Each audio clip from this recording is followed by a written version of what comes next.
males kan dari awal kamu salah salah hangkot sama aku. Kalau udah terhenti buat ribut, kau di sini ada adem aja tadi masalahnya. Ya kalau ada padang ngapain sama perempuan? Lah dia mau lihat mana?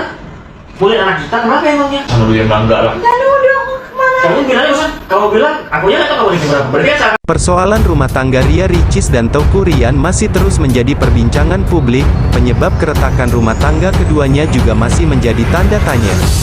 Baik Ricis maupun Ryan masih sama-sama bungkam, kendati demikian, ada desas-desus masalah orang tua dari pihak Ryan. Kini keluarga ikut terseret, dulu paman dan tante Ryan sempat buka-bukaan sikap Ricis ke keluarga suami.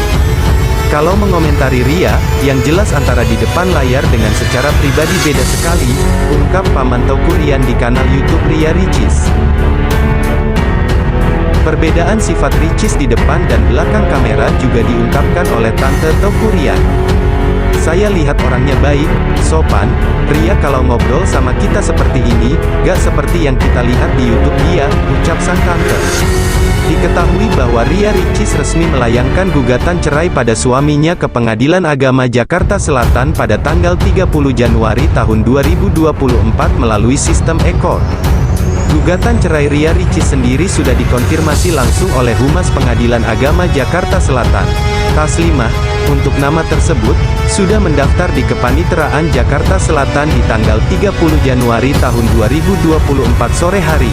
Atas nama Ria Yunita dan Teuku Rusharyandi, kata Taslimah saat ditemui di Pengadilan Agama Jakarta Selatan, Rabu, tanggal 31 Januari tahun 2024, Ria Ricis dan Teuku Ryan bakal dipertemukan di ruang sidang pertama kali tanggal 19 Februari mendatang untuk agenda mediasi. Mengajukan gugatannya adalah penggugat, dalam hal ini perempuan ya, istrinya, mengajukan tuntutan gugatan kumulasi. Kumulasi itu artinya tuntutan pertama kumulasi cerai gugat,